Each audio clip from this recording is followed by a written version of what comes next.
ಈಗ ಮಾತಾಡಿನೆ ನೀನ್ ಜೋಕರ್ ಅನ್ಸ್ಕೋತಿರೋದು. ನಮ್ಮ ಅಕ್ಕನ್ ಬಂದಿರೋ ಪರಿಸ್ಥಿತಿ ಬಾವಂಗೂ ಬರ್ಲಿ ಅಂತ ಹೇಳ್ತಿದ್ದೀರಲ್ಲ ಅತ್ತೆ. ನಿಮ್ಮ ಅಕ್ಕನ್ಗೆ ಏನ್ ಬರುತ್ತೆ ಸುಮನಾ? ಈ ಪೂಜೆ ಏನಾದ್ರೂ ಮಾಡಿದ್ರೆ ಅವಾರ್ಡ್ ಬರುತ್ತೆ, ಚೆನ್ನಾಗ್ ಮಾಡಿದ್ಯಾ ಅಂತ. ಬೇಕು ಅಂದ್ರೆ ದೊಡ್ಡಮ್ಮ ಕೂಡ ಬರ್ತಾರೇನೋ ಮಾಮ್.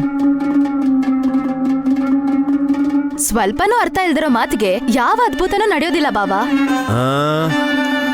ಅರ್ಥದ ಬಗ್ಗೆ ಏನೋ ಗೊತ್ತಿಲ್ಲ, ಆದ್ರೆ ತಲೆ ಅಂತೂ ಇರೋದಿಲ್ವಲ್ಲ. ನಮ್ಮ ಅಕ್ಕನ ಮಾತನ್ನ ನೀವು ನಂಬ್ತಾ ಇದ್ದೀರವಲ್ಲ ಬಾವಾ. ನಂಬಿಲ್ಲ ಅಂತಂದ್ರೆ ಎಲ್ಲಾರು ಮತ್ತೆ ಸ್ನಾನ ಮಾಡಿ ಹೊಸ ಬಟ್ಟೆ ಯಾಕೆ ಹಾಕೋತೀವಮ್ಮ ಸುಮ್ನಾ? ನಮ್ ಸ್ಟೇಟಸ್ ತೋರಿಸ್ಕೊಳ್ಳೋದಿಕ್ಕೆ ದಿನಕ್ಕೆ 10 ಸಲ ಸೀರೆ ಬದಲಾಯಿಸೋದು ತಪ್ಪಲ್ಲ ಕಣೋ. ಬಟ್ಟೆ ಹೋಗಿ ಐರನ್ ಮಾಡೋರು ನೀವೇ ಆಗಿದ್ದಿದ್ರೆ ಒಂದೇ ಬಟ್ಟೆಲ್ ಕಾಲ ಕಳೀತಾ ಇದ್ರಿ. ಅಷ್ಟೆಲ್ಲ ಆಸ್ತಿ ಇಟ್ಕೊಂಡು ನಾವು ಮೈ ಬಗ್ಸಿ ಮೂಳೆಗೆಲ್ಲ ನೋವು ಕೊಡೋಂತ ಕೆಲಸ ಯಾಕೆ ಮಾಡ್ಬೇಕು ಬಾವಾ?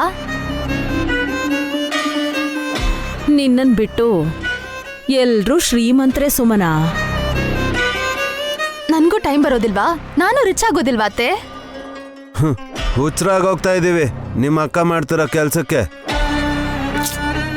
ವಲ್ಲಭ ಬಾವಾ, ನಮ್ಗೆ ಗಾಯತ್ರಿ ಅತ್ತೆ ಬಗ್ಗೆ ತಿಳ್ಕೊಳ್ಳೋ ಆಸೆ ಇದೆಯೋ ಇಲ್ವೋ? ಮೊದ್ಲು ಆ ವಿಷಯ ಹೇಳಿ. ಈಗ ರುಂಡ ಇಲ್ದೇ ಇರೋ ಅಮ್ನೋರ್ನ ಆವಿಷ್ಕಾರ ಮಾಡೋಂಥ ಪೂಜೆಯಿಂದ ಗಾಯತ್ರಕ್ಕನ ಅಡ್ರೆಸ್ ಗೊತ್ತಾಗತ್ತಾ? ಡೋರ್ ನಂಬರು, ರೋಡ್ ನಂಬರ್ ಸಹ ಗೊತ್ತಾದ್ರೆ ಮಗು ತರ ಇರೋ ದೊಡ್ಡಮ್ಮನ್ ಒಳ್ಳೇದಕ್ಕೋಸ್ಕರ ಅಂತ ಅಷ್ಟೋ ಇಷ್ಟೋ ಚಿಲ್ಡ್ರೆ ಕಾಸ್ನ ಮನಿ ಆರ್ಡರ್ ಮಾಡ್ಬೋದಿತ್ತು. ವಲ್ಲಭ ಬಾವಾ, ಇಲ್ಲಿ ಜೋಕ್ ಮಾಡ್ಕೊಂಡು ನಗ್ತಾ ಕೂತ್ಕೊಂಡ್ರೆ ಉಪಯೋಗ ಇಲ್ಲ. ಹಾಲಲ್ಲಿ ಪೂಜೆ ಇಟ್ಕೊಂಡಿರೋ ನಮ್ಮ ಅಕ್ಕಂಗೆ ಅವಮಾನ ಮಾಡಿ ಆರಾಮಾಗಿ ನಗ್ಬೇಕು. ತುಂಬಾ ಸಿಟ್ಟಲ್ಲಿರೋ ಹಾಗಿದೆಲ್ಲ. ಸಿಟ್ಟಂದ್ರೆ ಕಡಿಮೆ ಆಗತ್ತೆ ಅತ್ತೆ, ದ್ವೇಷ. ಆ ಒಂದ್ ಕಾರಣಕ್ಕೋಸ್ಕರ ನನ್ನ ಹತ್ರ ಆಸ್ತಿ ಇಲ್ದೇ ಇದ್ರು ಕೂಡ ಇನ್ನೂ ಜೀವಂತವಾಗಿದ್ದೀನಿ. ಬಂಗಾರದಂತ ಉಲುಚಿ ಪಾಪು ಇದ್ದಾಳಲ್ಲ, ಅವಳನ್ನೇ ಆಸ್ತಿ ಇನ್ಕೋ ಸರಿ ಹೋಗುತ್ತೆ.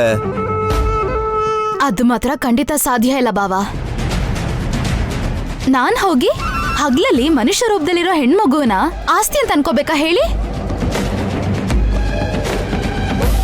ನಮ್ಮ ಅಕ್ಕ ನೋಡಿದ್ರೆ ಸ್ವಂತ ಮಗಳು ಸಿಗದೇ ಇದ್ರು ಕೂಡ ಶಾಸ್ತ್ರಿಗಳ ಮೊಮ್ಮಗಳನ್ನ ದತ್ತು ತಗೊಂಡು ಲಲಿತಾ ದೇವಿ ಅತ್ತೆಯವ್ರ ಕೈಯಿಂದ ಗಾಯತ್ರಿ ದೇವಿ ಅಂತ ವಿಶಾಲ್ ಬಾವನ್ ಅವ್ರ ಅಮ್ಮನ ಹೆಸರನ್ನ ಅದಕ್ ಮತ್ತೆ ನಾಮಕರಣ ಮಾಡಿ ಎಷ್ಟೋ ಕೋಟಿ ಆಸ್ತಿನ ಅವಳು ಕೊಡ್ತಾ ಇದ್ದಾರೆ. ಆ ವಿಷಯದಲ್ಲಿ ನಿನ್ಗೆ ಅನ್ಯಾಯ ಆಗಿದೆ ಸುಮನಾ. ಸ್ವಂತ ತಂಗಿಗೆ ಅಷ್ಟೋ ಇಷ್ಟೋ ಪಾಲ್ ಕೊಟ್ಟಿದ್ರು ಜೀವನ ಪರ್ಯಂತ ಅವ್ರ ಋಣದಲ್ಲೇ ಇರ್ತಿದ್ಯಲ್ವಾ? ನಮ್ಮ ಅಕ್ಕನ್ಗೆ ಪಾದ ಸೇವೆನೂ ಮಾಡ್ತಿದ್ದೆ. ಆದ್ರೆ ಹಾಗಾಗ್ಲಿಲ್ಲ ಅತ್ತೆ. ಅದಕ್ಕೆ ಈ ಪೂಜೆ ಆದ್ರೂ ಕೂಡ ರಿಸಲ್ಟ್ ನನ್ ಪರವಾಗಿ ಬರೋ ಹಾಗೆ ಮಾಡ್ಕೋತೀನಿ. ಹೇಗಮ್ಮ ಸುಮನಾ? ನೀವೇ ನೋಡ್ತಿರಲ್ಲ ಬಾವಾ.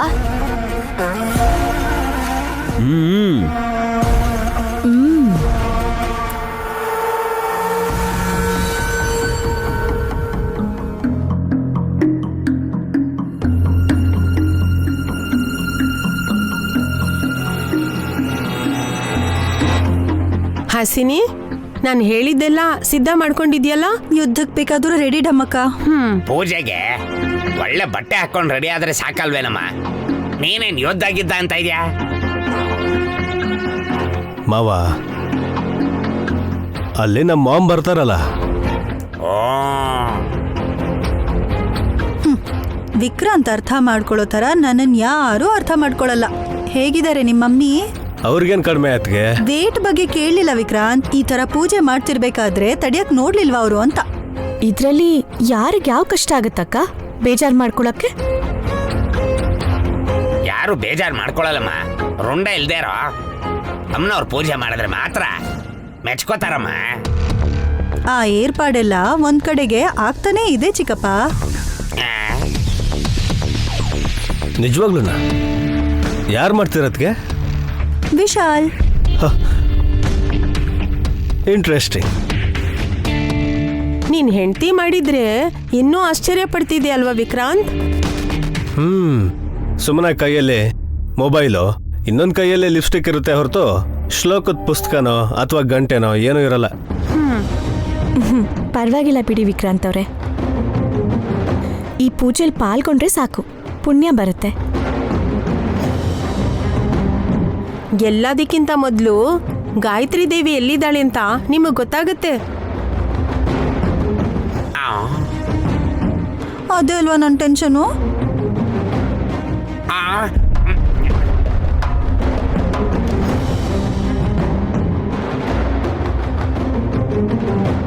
ಅದೇನಕ್ಕ ಹಾಗೆ ಹೇಳ್ದೆ? ಅಂದ್ರೆ ನೈನಿ, ಈ ವಿಷಯ ತಿಳ್ಕೋಬೇಕು ಅಂತ ಹೊರ ಖುಷಿಯಾಗಿರೋ ಥರ, ಎಕ್ಸೈಟಿಂಗ್ ಆಗಿರೋ ಥರ ಹೇಗ್ ಗೊತ್ತಾಗುತ್ತೋ ಏನೋ ಅಂತ ಸ್ವಲ್ಪ ನರ್ವಸ್ ಆಗ್ತಿದೆ.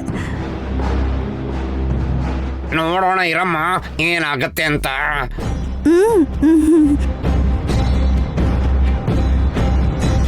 ಅವ್ರವ್ರ ಪ್ರಯತ್ನ ಅವ್ರವ್ರದ್ದು, ಫಲ ಮಾತ್ರ ಒಂದೇ. ಗುಡಿಗೆ ಹೋಗಿಲ್ಲ ಅಂತ ಬೇಜಾರಾಗಿದೆ ನಿಜ. ಗರ್ಭಿಣಿ ಹೆಣ್ಣಿಗೆ ಹೆರಿಗೆ ಮಾಡಿಸಿದ್ನಲ್ಲ ಅನ್ನೋ ತೃಪ್ತಿ ನನ್ನ ಮನಸ್ಸಲ್ಲಿ ಇದೆಯಲ್ಲ, ಅಷ್ಟೇ ಸಾಕು. ಅವ್ರು ಹೇಳ್ದಾಗೆ ಪೂಜೆ ಮಾಡಬೇಕು ಅಂದ್ಕೊಂಡ್ರು ಹೇಗೆ ಮಾಡಬೇಕು ಅಂತ ಮೊದಲು ಅರ್ಥ ಆಗಲಿಲ್ಲ. ವಿಶಾಲಾಕ್ಷಿ ಸೂಚನೆಯಿಂದ ಡಮ್ಮಕ್ಕ ಸಹಾಯ ಮಾಡಿದ್ಲು.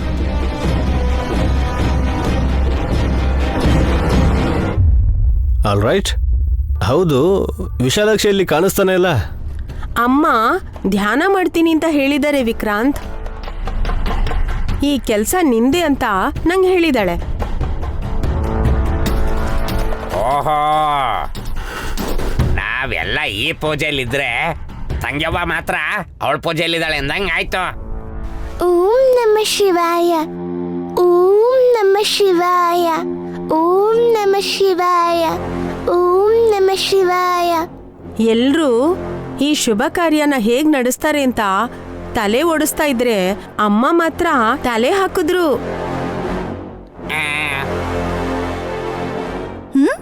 ತಲೆ ಹಾಕಿದ್ರಾ, ತೆಗೆದಿಟ್ರಾ? ಎಲ್ಲಿ, ಯಾಕೆ, ಹೇಗೆ? ಅಕ್ಕ, ತಲೆ ಹಾಕೋದು ಅಂದ್ರೆ ಪೂಜೆಗೆ ಸಹಾಯ ಮಾಡಿದ್ಲು ಅನ್ನೋ ಅರ್ಥದಲ್ಲಿ ಹೇಳಿದ್ಲು ಡಮ್ಮಕ್ಕ. ಹಾ, ಐ ಸಿ. ಹಾಗಾದ್ರೆ ತಿಲೋತ್ತಮ ಅತ್ತೆ ಏನ್ ತಲೆ ಹಾಕಿದ್ರು? ಅದಕ್ಕೆ ಪೂಜೆಗೆ ವಿಘ್ನ ಬರ್ದಿರೋ ಹಾಗೆ ನೋಡ್ಕೊಳ್ಳೋದಕ್ಕೆ ನಾವೆಲ್ಲ ಇರ್ಬೇಕಾದ್ರೆ ಯಾರೋ ಏನೋ ಮಾಡ್ತಾರೆ ಅಂತ ನೀವ್ಯಾಕೆ ಅನ್ಕೋತೀರಾ? ಹಂಗ್ ಮಾಡಕ್ ಬಿಡಲ್ಲ.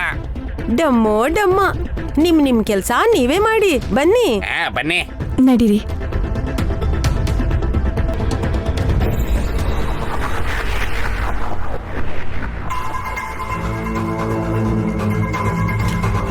ಏನತ್ತಮ್ಮ ಸ್ಕ್ರೀನ್ ಆಗ್ತಿದ್ಯಾ? ಒಳಗೇನಿದೆ? ನಮ್ಮ ಅಕ್ಕ ಇರ್ಬೇಕು. ನೈನಿನಾ? ಅಷ್ಟೇ ಅಲ್ವಾ ಅತ್ತೆ, ಈ ಪೂಜೆ ಮಾಡೋದ್ ಕಷ್ಟ ಅಂತ ಅನ್ಕೊಂಡು ಮುಖ ತೋರ್ಸಕ್ಕಾಗ್ದೆ ಈ ತರ ಸ್ಕ್ರೀನ್ ಹಾಕ್ಸ್ಕೊಂಡಿದ್ದಾಳೋ ಏನೋ. ಹಲೋ ಸುಮನ, ಕೇಳಿಲಿ. ವಿಶಾಲ್ ನಿನ್ ಮಾತನ್ ಕೇಳಿ ಸುಮ್ನಿದಾನೆ ಅಂತಂದ್ರೆ ರಾಶಿ ಫಲದಲ್ಲಿ ಇವತ್ ನಿನ್ ದಿನ ಚೆನ್ನಾಗಿರೋ ಹಾಗಿದೆ.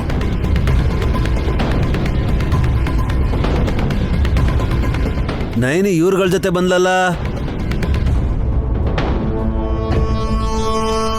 ಅದಕ್ಕೆ ಮಾತಾಡೋಕ್ಕೂ ಮುಂಚೆ ಯೋಚಿಸ್ ಮಾತಾಡು ಅಂತ ಸುಮ್ಮನಾಗಿ ಹೇಳೋದು ನಾನು. ವಿಶಾಲ್ ಅವರೇ, ಪೂಜೆಗೆಲ್ಲ ಸಿದ್ಧನಾ? ನೀವು ಸ್ಟಾರ್ಟ್ ಮಾಡೋದೆ ತಡ. ಅಗರ್ಬತ್ತಿ, ಆರತಿ, ಕರ್ಪೂರ, ಪ್ರಸಾದಗಳು ಇದೆಲ್ಲ ಪೂಜೆ ಅಂತಂದ್ರೆ ಅಮ್ನವ್ರು ಇರ್ಬೇಕಲ್ವಾ? ಇದೆಯಲ್ಲ ಬ್ರದರ್. ಎಲ್ಲಿ? ಅಮ್ಮನವ್ರ ದರ್ಶನ ಪೂರ್ತಿಯಾಗಾದ್ರೆ ನೋಡಿ ತಡಿಯಕ್ಕಾಗಲ್ಲ ಅಂತ ಪರ್ದೆ ಕಟ್ಟಿದೀನಿ ಅಷ್ಟೇ. ಅಮ್ಮ ಎಂತ ತಮಾಷೆ ಮಾಡ್ತಾನೆ ನೋಡಿ ಮಾಮ್. ಏಯ್, ಒಂದ್ ನಿಮಿಷ ಸುಮ್ನಿರೋ. ನಿಜವಾಗ್ಲೂ ಅಮ್ನೋರ್ ಇದಾರಾ? ಒಳಗಿದ್ದಾರೆ.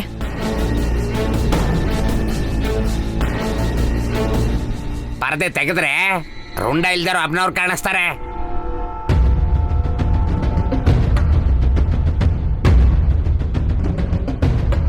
ಇವ್ರ ಮಾತ್ ಕೇಳ್ತಾ ಇದ್ರೆ ಏನೋ ಒಂದ್ ಮಾಡೋ ತರ ಇದಾರೆ.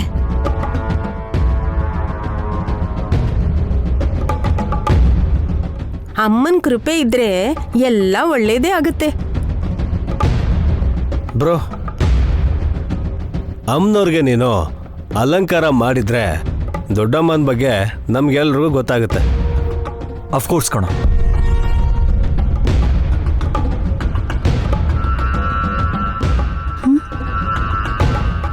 ಇದೇನ್ ಚಿಕ್ಕಪ್ಪ, ವಿಶಾಲ್ ಸ್ಮೈಲ್ ಮಾಡ್ತಿದ್ದಾನೆ. ಏನೋ ಅಮ್ಮ, ನನಗೂ ಗೊತ್ತಿಲ್ಲ ಏನು ನಡೀತದೆ ಅಂತ. ನಯನಿ ಪೂಜೆ ಅಂದ ತಕ್ಷಣನೇ ಹೇಗಾದ್ರೂ ಮಾಡೇ ಮಾಡ್ತಾಳೆ ಅನ್ನೋ ನಂಬಿಕೆಯಿಂದ ರೆಡಿಯಾಗಿ ಬಂದಿದ್ದೀನಿ. ಇಲ್ಲಿವರೆಗೂ ಬಂದ್ಮೇಲೆ ಇನ್ನೇನ್ ಮುಚ್ಚು ಮರೆ. ಅಮ್ಮನವ್ರನ್ನ ನೋಡಿದ್ಮೇಲೆ ಹೊಡಿಯೋರಂತೆ ಚಪ್ಪಾಳೆ. ಡಮ್ಮೋ ಡಮ್ಮ. ಓಂ ನಮ ಶಿವಾಯ. ಅಮ್ಮನ್ ದರ್ಶನ ಮಾಡಿಸಿ. ಯಜಮಾನ್ರೆ, ಪರ್ದೆ ಸರ್ಸಿ. ಖಂಡಿತ ನೈನಿ. ವಿಶಾಲಾಕ್ಷಿ ಹೇಳ್ದಂಗೆ ಮಾಡಿದ್ಮೇಲೆ ಅಮ್ಮನವ್ರೆ ನಮ್ಮನೇಲಿ ನೆಲೆಸಿದ್ದಾರೆ ಅಂತ ಅನ್ನಿಸ್ತಾ ಇದೆ. ಅರೇಂಜ್ಮೆಂಟ್ಸ್ ಮಾಡಿದ್ದು ನಾನೇ ಆದರೂ ಸಹಾಯ ಮಾಡಿದ್ದು ಮಾತ್ರ ಸಾಕ್ಷಾತ್ ಆ ಅಮ್ಮನವ್ರೆ ಅನ್ಸತ್ತೆ.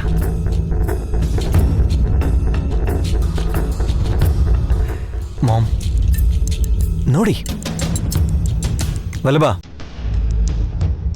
ನೋಡೋ.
ಓಂ ನಮ ಶಿವಾಯ. ಓಂ ನಮ ಶಿವಾಯ. ಓಂ ನಮ ಶಿವಾಯ.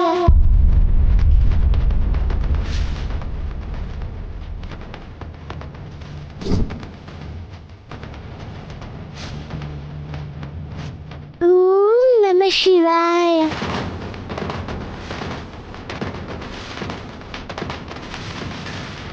ಶಾಕಿಂಗ್ ರಾಜಾ, ವಾಪಸ್ ಹೋಗ್ಬೇಡಿ.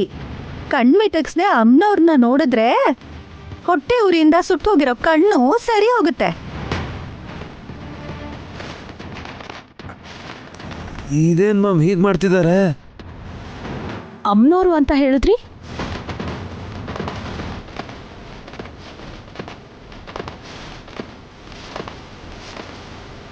ಹಾಗೆ ಹೇಳ್ತಾರತ್ತೆ ನಮ್ಮ ನಂಬ್ಸೋದಿಕ್ಕೋಸ್ಕರ.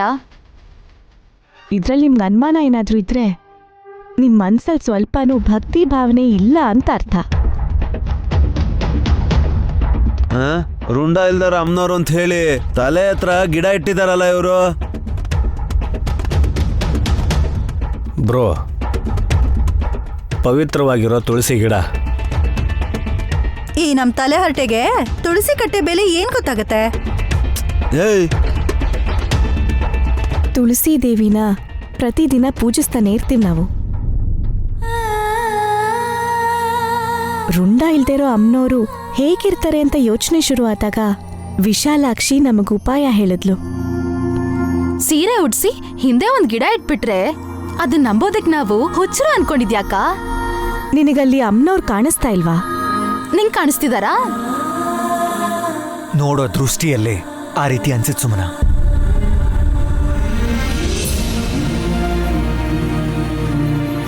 ಮನ್ಸಿನ ನೋಡು, ಅರ್ಥ ಆಗುತ್ತೆ. ನನಗ್ ಮನ್ಸಿಲ್ಲ ಅಂತಿರಲ್ಲ, ಅದಕ್ಕೆ ಕಾಣಿಸ್ತಿಲ್ವೇನೋ? ಸುಮನ, ವಿತಂಡವಾದ ಮಾಡ್ಬೇಡ. ನಂಬೋ ಹೋಗಿದ್ರೆ ನಂಬು, ಇಲ್ಲಾಂದ್ರೆ ಬಿಟ್ಬಿಡು. ತುಳಸಮ್ಮನ್ನ ಪೂಜೆ ಮಾಡಿದ್ರೆ ಲಕ್ಷ್ಮೀ ದೇವಿ ಮನೆಗೆ ಬರ್ತಾಳಂತಮ್ಮ. ಪಾವನಮೂರ್ತಿ, ಲಕ್ಷ್ಮೀ ದೇವಿ, ಪಾರ್ವತಿ ದೇವಿ, ಸರಸ್ವತಿ ದೇವಿ ಈ ಮೂರೂ ದೇವತೆಗಳಿಗಿಂತ ನಮ್ಗೆ ನಮ್ಮಕ್ಕ ಗಾಯತ್ರಿ ದೇವಿ ಬರೋದೇ ಮುಖ್ಯ.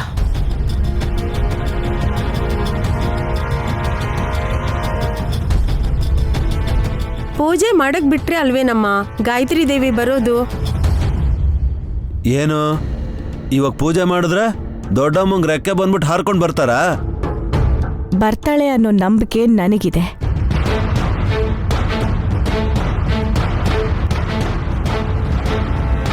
ಚಾಲೆಂಜ್ ಮಾಡ್ತೀನಿ ಅಕ್ಕ.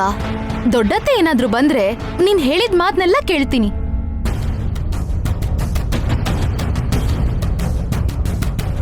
ಬರೀ ಕೇಳೋದಲ್ಲ, ಮಾಡಬೇಕು. ಇದಕ್ ಮುಂಚೆ ಬೆಟ್ ಕಟ್ಟಿ ಏನೂ ಮಾಡಕ್ಕಾಗ್ಲಿಲ್ಲ.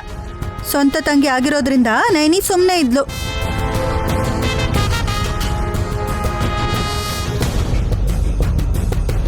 ಈಗ ಸುಮ್ನನ್ಗಿರೋ ಅನುಮಾನ ಗೆಲ್ಲುತ್ತೋ ನಯನಿಗಿರೋ ನಂಬಿಕೆ ಗೆಲ್ಲುತ್ತೋ ನೋಡ್ಬೇಕು.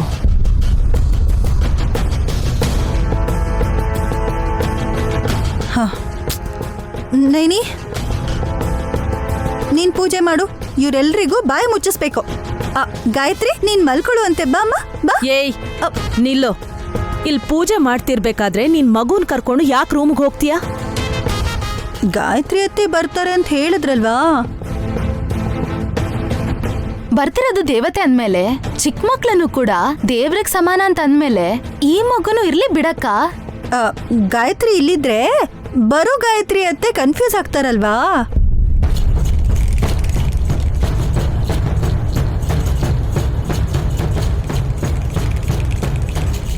ಅದಕ್ಕೆ ನಿಮ್ಮ ಮಾತುಗಳಿಗೆ ಎಲ್ಲರೂ ಕನ್ಫ್ಯೂಸ್ ಆಗ್ತಿದ್ದಾರೆ. ಅದೆಲ್ಲ ವಿಶಾಲು, ಈ ಪೂಜೆ ಮಾಡ್ಬೇಕಾದ್ರೆ ಚಿಕ್ಕ ಮಕ್ಕಳೆಲ್ಲ ಯಾಕೆ ಅಂತ.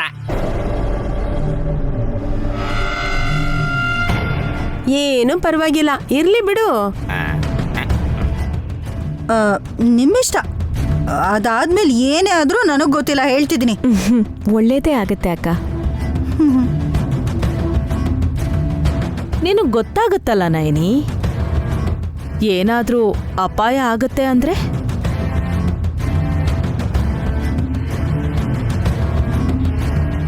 ಏನ್ ನಡಿಬೇಕು ಅಂತಿರುತ್ತೋ ಅದೇ ನಡೆಯುತ್ತೆ. ಅಲ್ಲಿ ಅಮ್ಮ ತಪಸ್ ಮಾಡ್ತಿದ್ದಾಳೆ, ಇಲ್ಲಿ ಅಮ್ಮನವರು ನಮಗ್ ಕರುಣೆ ತೋರಿಸ್ತಿದ್ದಾರೆ.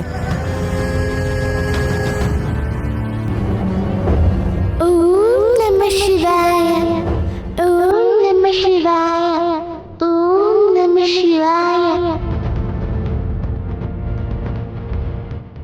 ನಾನಿ, ಪೂಜೆ ಮಾಡು. ಸರಿ ಯಜಮಾನ್ರೆ.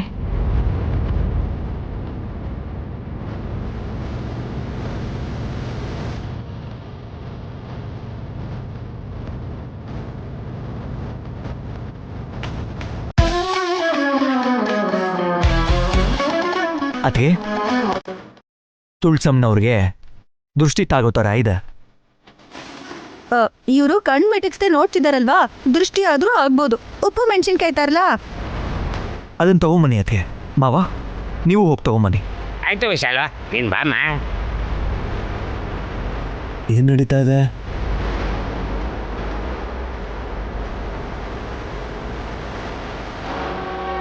ಕನ್ನಡಿ ಯಾಕೆ? ಅಮ್ಮನವ್ರನ್ನ ನೋಡ್ತಿದ್ರೆ ದೃಷ್ಟಿ ತಾಗುತ್ತೆ ಮಾವು. ಅದಕ್ಕೆ ಆ ತಾಯಿ ಪ್ರತಿಬಿಂಬನ ಕನ್ನಡಿಯಲ್ಲಿ ಕಾಣಿಸೋ ಹಾಗೆ ಮಾಡಿದ್ರೆ ನಮ್ಮ ದೃಷ್ಟಿ ಮಾತ್ರ ತಾಯಿ ಮೇಲೆ ಬೀಳದೇ ಇರುತ್ತೆ.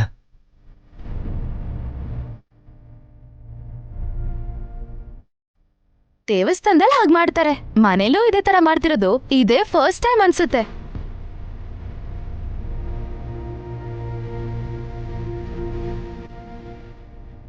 ನಿಮ್ಮ ಕಣ್ಣಲ್ಲಿರೋ ಪವರ್ ಆ ಥರ ಅಂತ ತಿಳ್ಕೊಳ್ಳಿ. ಅಯ್ಯ, ಅಲ್ಲಿ ಅಮ್ಮನವ್ರು ಇಲ್ವಲ್ಲ ಅಂತ ಸುಮ್ಮನ ಫೀಲ್ ಮಾಡ್ಕೋತಾ ಇದ್ರೆ ನೀವು ನೋಡಿದ್ರೆ ದೃಷ್ಟಿ ಆಗ್ಬಿಡುತ್ತೆ ಅಂತ ತಲೆ ಕೆಡ್ಸ್ಕೊತಿದ್ದೀರಾ. ಬುದ್ಧಿವಂತಿಕೆ ಇದ್ರೆ ಎಲ್ಲ ಸಲೀಸಾಗುತ್ತೆ ಗೊತ್ತಾ. Thank you. ನಿಮ್ಮಲ್ಲಿ ಹೊಗಳಿಲ್ಲ ರೀ. ಡಮ್ಮಕ್ಕ ವಿಶಾಲ್ನ ಸ್ಮಾರ್ಟ್ ಅಂತ ಹೊಗಳ್ತಿದ್ದಾಳೆ. ಇದ್ರಲ್ಲಿ ಸ್ಮಾರ್ಟ್ನೆಸ್ ಏನಿದೆ? ಒಳಬ, ನಿಂಗೆ ಅಷ್ಟು ಬೇಗ ಅರ್ಥ ಆಗಲ್ಲ ಬಿಡು. ಏನಮ್ಮ, ನೀನು ಪೂಜೆ ಶುರು ಮಾಡು. ಚೆನ್ನಾಗ್ ಮಾಡು ನಯನಿ. ನಿನ್ ಭಕ್ತಿಗ್ ಮೆಚ್ಚಿ ಅಮ್ನೋರ್ ದರಿಗಿಳ್ದಿಲ್ಲ ಅಂದ್ರೂ ನೀನ್ ಅಮ್ಮವ್ರೆ ಅಂತ ಕರೆಯೋ ಗಾಯತ್ರಿ ಅಕ್ಕ ಬರ್ಬೇಕು.